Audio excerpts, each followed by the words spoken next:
Hi everybody, my name is Elaine Duff and I am here at Sweet Auburn BBQ in Atlanta, Georgia, and I am with the fabulous bartender, Rebecca, and general manager That's right. of this lovely location, and she's making me some great Bird Dog whiskey cocktails. So what are you making me now? We're gonna do a black cherry Manhattan.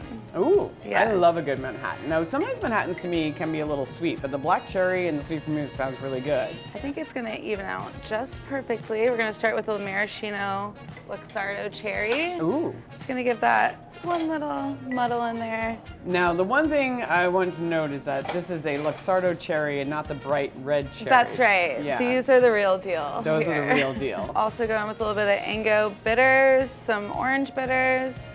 I feel like they just elevate the drink. They give you some aroma in there on the nose, and then some bitterness when you sip. Then we're gonna go with 2 ounces of the Bird Dog Black Cherry, or a little bit more, Fair enough. you know.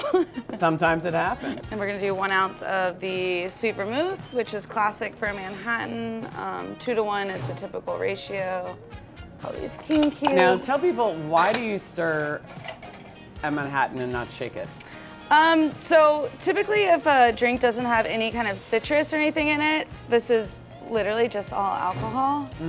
You're just gonna give it a stir to dilute it and not water it down. So we're just chilling the drink and adding a little bit of water instead of shaking the drink and adding air. My julep strainer right over the top of the cube. Look at the color in there. You could use an orange swab for this. I'm going in with an actual Luxardo cherry. Cheers, everybody. Cheers. A little black cherry Manhattan.